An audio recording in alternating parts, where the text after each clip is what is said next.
Would you please stand for the Pledge of Allegiance? I pledge allegiance to the flag of the United States of America and to the republic for which it stands, one nation, under God, indivisible, with liberty and justice for all. Thank you, and welcome to the Board of Aldermen's meeting for Monday, August 19th. First order of business is minutes from the previous meeting. Move to approve. Second. Any changes? Alderman Humphrey. Thank you. I do have a couple of changes. I'll provide these spellings to Henry at the end of the meeting. Okay. Under outside the rail, he noted Isora Kiergan. Her last name is Izquierdo. I'm not sure if I'm saying that correctly, but I've got the spelling. And then Charles, the last line outside the rail, should be Charles Juliuson. And also, it notes that Charles spoke on the subject of white solidarity. It was actually quite the opposite. I believe it'd be more correct if it said, spoke on the concept of white fragility and systemic white privilege. And I did reach out to him to make sure that he was okay with that change, so I'd like to request that as well. Okay. Thank you. So any other changes? Seeing none. Okay, we move on to outside the rail. Is there anyone to address the board on matters not on the agenda? Yes, please state your name and address for the record, please. Tony Romeo, 97 South Street, Rutland City. Here with a different hat right at this moment as a trustee and a member of the board of directors for the Vermont State Fair and Rutland Agricultural Association. And I brought with me our president, Robert Condon. And I'd like to thank everybody that came out and supported the fair this year. And I'm going to turn the mic over to Robert because we want to talk a little bit about what's going on Labor Day weekend. Great, thank you. Welcome. Yeah, so I am Robert Congdon. I am the president of the association. Thank you to any of those of you who came down and joined us over the course of last week. We appreciate your support, and the general consensus is we're heading in the right direction, and we are taking the proper steps that need to be taken in our organization to build the fair for the future. Specifically tonight, we wanted to make you aware, and particularly the invite was to let you know about the first annual Central Vermont Horse Festival, which will be held on our grounds over Labor Day weekend. This is going to be an event that's going to be free to the public. It's going to have many individuals coming in to participate in multitude of horse equestrian events, and it's going to span over the 4 days, and it's going to be a great long weekend of events, and we would appreciate your support coming down and joining us and enjoying it. And there also will be many food vendors and different things, so it's going to be a way for all of us to benefit beneficially from the business that will be going on the fairgrounds. And also to let you know that we will also be hosting vintage market days again over Columbus Day weekend. It was something that we had lost to Champlain Valley Exposition for the spring. And we're very excited that they've approached us, and it's going to be coming back home to Rutland. So Great. We're going to be having that as well. Great. So. Is there any questions from the board? Well, thank you. It was a wonderful fair. You could see that it had turned the corner. Thank you very much. Thank you. Is there anyone else outside the rail to address the board on matters not on the agenda? Seeing none, we'll move on to communications from the mayor. We need to untable the appointment of Tony Romeo for Police Commission. So moved. Second. All those in favor of the motion to untable, please say aye. Aye. Those opposed, motion carries.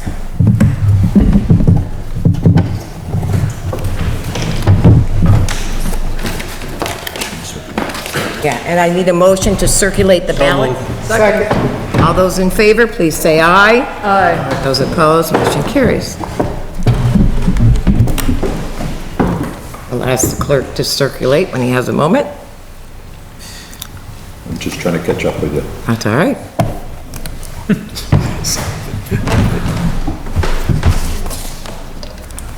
Mayor Lair. I've talked to I gotta say that I've talked to... Appreciate that, thank you. I've talked to John Casarino a few times today, so he is in my mind, you know? Yeah, no, and I have nothing for you this Okay. evening, so I'm all set. Thank you.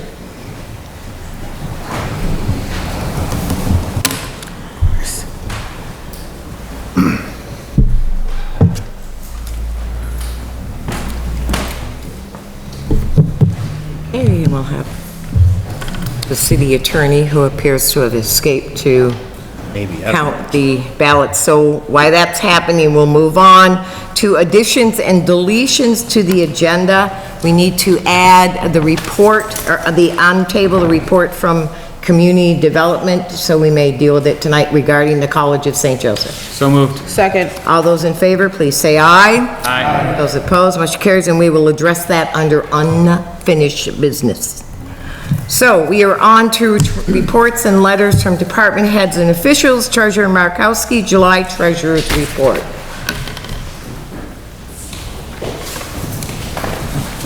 Thank you.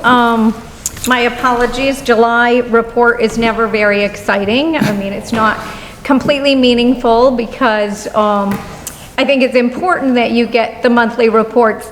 When you're looking at July, we're doing still a lot of adjustments for year end that are going to flow through and impact those July numbers. So I really just have those for informational purposes, so I won't go into detail on those reports, because at this point we're looking at payables, we're looking at receivables, what belongs in 2020, what belongs in 19, doing a lot of adjustments there. We've had, actually, we're starting to work on the FY19 audit, so we've had some preliminary review with the auditors and just doing a little bit of work, and then they'll be back in October to do the field work for the city audit. So it's really busy right now in the treasurer's office. July, just as you well know, year-end processing, the tax rate, getting those tax bills out, and then we had our water and sewer collection due August 1st. So pretty busy there. But at the next meeting, I will get you an updated report for June 30. That will be a little bit more helpful, especially as we're already thinking budget time, so. Dear. Okay? Alderman Ettore. Thank you. I don't know if you happen to notice or look at the numbers, but I was curious about the RME tax that was in there. I think it was 42,000 or something. I didn't know if you noticed that was higher, substantially higher than previous years, and if not, if you could bring that for the next meeting. And there's a year-end adjustment that we do to that, so we'll roll some of that revenue back to last year. Okay. So, I'm wondering about the Airbnb piece and what. I know we haven't had a collection from that, and I was gonna follow up. I'll keep you, I feel like at September, we'll look at that. Let's see what we got from that we weren't aware of, so. That's what I'm curious Yeah. about. Thank you. Okay, Any other questions for the treasurer? Thank you, Mary. thanks. Okay, we are on to reports of standing committees. Alderman Whitcomb, Public Safety Committee. Thank you, Madam Chair. So the Public Safety Committee met on August 15th at 6 p.m. to discuss Fire Department Engine Number 2, the sale and potential replacement. I served as chair. Other committee members present were Alderwoman Humphrey and Ryan. Other aldermen present were Board President Davis, Chris Ettore, and Bill Gillum. Others present were Mayor Lair, Treasurer Markowski, Chief Larson, firefighters Mike Roy, Rod Kenyon, Joe Levitt, and from the Rutland Herald, Gordon Drashillo. The meeting convened at 6 p.m. to discuss the potential sale and replacement of Fire Engine 2. Chief Larson provided background information regarding the purchase of Fire Engine 2 and outlined why this particular fire engine was not optimal for the Rutland City Fire Department. Chief Larson noted that due to the size of Engine 2, it is not very maneuverable. Chief Larson highlighted examples of accidents that occurred during the operation of Engine 2 throughout the city, explaining that its size was not well suited for Rutland City streets and intersections. Chief Larson explained that the vehicle is equipped with a top-mounted pump panel that is highly inefficient. It was explained that this configuration requires the engine driver, who is also the pump operator, to get up and down from the engine frequently to make appropriate adjustments when fighting a fire. This arrangement puts firefighters at significant increased risk of injury, as well as takes a substantial amount of time to complete the necessary tasks when fighting a fire. Chief Larson explained that Engine 2 is the only vehicle in the fleet with truck-mounted extrication system, limiting how close it can get to an incident. All other engines maintain portable extrication systems. Engine 2 also maintains a low-pressure hydraulic system, which is no longer supported by the manufacturer and does not effectively cut many of the metals that modern vehicles consist of. Due to the limitations of Engine 2, Chief Larson and the Fire Department Apparatus Committee wish to work with Ferrera Fire Apparatus and Adirondack EVG to broker a deal in which Engine 2 is sold and a new engine consistent with the needs of the Rutland City Fire Department is purchased. Chief Larson explained that he believes this can be done at net zero cost. Multiple questions were raised regarding the sale of Engine 2 and purchase of a new fire engine being done at net zero cost. In particular, concern was raised regarding the possibility that a deficit would be incurred if we sold Engine 2 and then found the purchase of a new engine would exceed the amount of the sale. Chief Larson provided clarification that the sale of Engine 2 and the purchase of a new fire truck were linked, meaning that Engine 2 was to be sold only if it were able to generate the amount required to cover the cost of purchasing the new vehicle. It was also clarified that the final authorization of the sale of Engine 2 and the purchase of a new fire engine would come before the board. Alderman Humphrey moved to authorize Chief Larson to seek proposals for Engine 2 with the intention of replacing Engine 2 at zero net cost, with the Apparatus Committee returning with a final proposal for approval by the Board of Aldermen. The motion passed 3-0, and I so move. Second. Any debate on the motion to approve? Seeing none. All those in favor, please say aye. Aye. Those opposed, motion carries. Okay, is there any other standing committee reports? Select committees, representatives. Okay. So we are on to petitions and letters and miscellaneous communications. We have a special events permit request for a 5K August 31st from 9 to 2 in the northeast neighborhood. Alderman Mattis. Move to suspend the rules. Second. All those in favor of suspending the rules, please say aye. Aye. Those opposed, motion carries. And before you move, I will let you know that your copy does not show the signature of the city attorney, but it has occurred. Okay? So Alderman Mattis? Then I will move that we approve the special events permit for the Yo 5K to happen on August 31st in the northeast neighborhood. We have a second? Any debate on the motion to approve? Alderman Ettore. Not really debate as much as just make sure that the public out there knows that this is an event to raise money for kids to participate in recreational activities. Those of you who are familiar with the rec department, the Evelyn's Fund had existed for quite some time to help kids who couldn't afford it.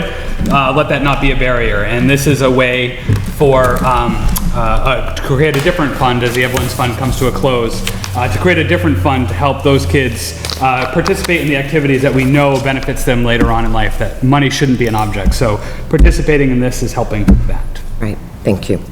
So, and I also want to say that Tony Romeo has been confirmed as a member of the Police Commission by a vote of 6 yes and 3 no. Congratulations, we appreciate your willingness to serve. Thank you.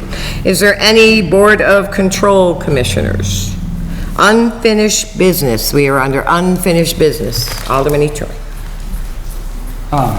Madam Chair, did Yes. we vote on the yokai? Yeah? No. We didn't? We didn't vote on, oh, I'm sorry, my apologies. Okay, so we'll go back to the special events permit request. It's been seconded. All those in favor, please say aye. Aye. Those opposed, motion carries. My apologies. Now we are under unfinished business.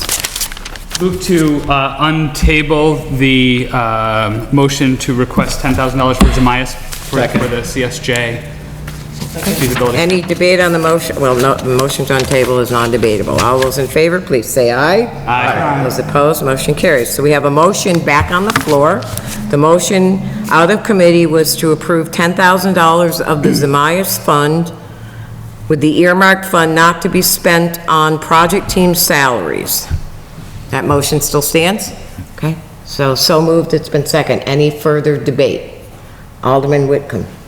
Yeah, I just want to say that after giving this a lot of thought and being able to attend the CSJ presentation a couple weeks ago, I am going to change to support this. While I still have some concerns that this may not bear fruit, I feel far more confident that if they are able to get the money for the feasibility study and develop a business plan, the potential for investors to show up and then generate that operating costs needed to get them until hopefully some of these objectives stick is likely to be there. And this is definitively something that the city needs to take a chance on, and I wish them all the best in this. Thank you. Anyone else? If not, Alderman Ituri. Thank you. As before, I am very supportive of this. I would also be interested in giving additional money to look into some other things, but that's a conversation for another day. You know, I also attended the presentation at CSJ, and the piece that I was left with is that there are a lot of people with a lot of good ideas and a lot of vision who are leading this forward.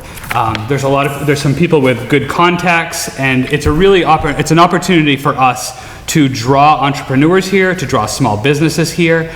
I have the concerns about the CSJ part of this in terms of, you know, can they come back and deliver degree programs, workforce development? I do think that those are some really concerning issues. That being said, I think that we need to not only contribute to this, but I think that the city should really take a lead on this. I think it's an opportunity to pull some money in. We've been talking about our opportunity zones for a while, or maybe not talking about them, but since they've been out there, it's been this thing that's happened, and this is an opportunity to utilize our opportunity zone. It's a way for small businesses and entrepreneurs to funnel money through opportunity zones to them, to the CSJ project, and maybe get a start. What I'd like to see the city do is, how do we make it this co-working, co-living business accelerated space versus other ones that are happening out there? And that's where I think that the city can really make a difference. We are a collaborative community. We've demonstrated that time and time again. And I think those are the pieces that will that'll give us the edge over other co-working, co-business, co-living spaces. So I'm very supportive of this idea, again, because of what it can do, the potential of what it can do for the city. To Alderman Whitcomb's point, you know, this is the feasibility study. It is kind of seeing if this is possible. But if we're not going to take a chance on this, what are we going to take a chance on? I think that there's a lot of good people with good ideas who are behind this, and we would really do ourselves a great service if we would support this. Thank you. Thank you. Anyone else? Alderman Gill. I was also at that briefing meeting the other night, and it changed my mind. I believe that we have to have a little skin in the game if we're going to participate. I think we need to ante up and shut up and get going. Thank you. Thank you. Mayor Laird? If I could, just real quickly, I did speak in support of this at the committee meeting. I also had an opportunity to travel down to Springfield, where the Northern Borders Group awarded $50,000 to the feasibility study, and I think it shows that there is widespread support for this idea of incubator space. It's something that is being done in other communities, as has been told by the folks who are spearheading this effort here. And I think, as has been mentioned, this is an opportunity for the city to step up and show their support. And I believe that the people who are behind this have a lot of grit and a lot of determination, as I've seen over the last few weeks. And if it can be done anywhere, I think it can be done here in Rutland, Vermont. So the administration is supportive. Great. Anyone else? Okay. So the motion's been moved and seconded. All those in favor, please say aye. Aye. Those opposed? No. Motion carries. So, if the board may indulge, we have an outside the rail that came in a little bit late that would like to just discuss an issue with us. So if you'd just like to stand at the podium and give your name and address for the record, please, we'd appreciate it. And welcome. Hello, I'm Andrea Hathaway McGlory. I live at 911 North Grove Street in Rutland Town, but I grew up in the city on Phillip Street, where the horses used to be. I'm a 27-year 4-H leader, and this year we've had a great outpouring of support from a lot of area businesses to donate thousands and thousands of dollars of materials and equipment, and a lot of volunteer effort to build the new horse facility down at the fair, which hopefully some of you got to see as you've driven by or got to go to the fair. So Labor Day weekend, we're having the first annual Central Vermont Horse Festival. I did bring the schedule of events, which I can hand out. Sure, give it to Alderman Clifford, that'll be fine, thank you. And I don't know how much Robert said, I thought we were at the end of the meeting, sorry. That's okay. But, you know, our long-term or 3 to 5 year plan, or even sooner if possible, if we can keep the momentum, is to have Mandigo be Vermont's only indoor horse show arena. It is the only facility in the state of Vermont that is large enough to hold national ranked horse shows. We already have the infrastructure for everything we need other than temporary stalls. We've had a lot of donations to start with our first barn, which came out beautifully with a lot of help from several volunteers. And we will be working on another barn either later this fall or at the latest in the spring, so that we can have horse shows there, hopefully, maybe not every weekend, but almost every weekend. There are other facilities around the state in Woodstock, Addison Field Days, and Champlain Valley, but Champlain Valley is very expensive. The Big E is very expensive, and Northampton, Massachusetts is very expensive, and all of our Vermont breed organizations, the Morgans, the Arabs, the Appaloosas, are all going elsewhere. But they are very interested in coming to Rutland because we have hotels, like Addison has like no hotels, no restaurants. So we have a huge potential here to bring a lot of money into Rutland because everything's here. And it's, you know, it's obviously right in the city, so it could be a great draw on the weekends for our downtown. And it would be in the summertime, mostly April through October. And yeah, the barns are already there. The dairy barns, we can easily put up temporary, the panel stalls like what they use. Some of you have probably seen down at Dorset how successful that show is. We're not looking to compete with them per se, but there is a lot of money there to be had if we can get our facility up and running. So this is kind of a start. It's free. We're hoping that a lot of the city families will, you know, even if they don't have a car, they can easily walk down there and see the horses. And we have demonstrations going on throughout the weekend. People coming from all over the state to show their horses to the public.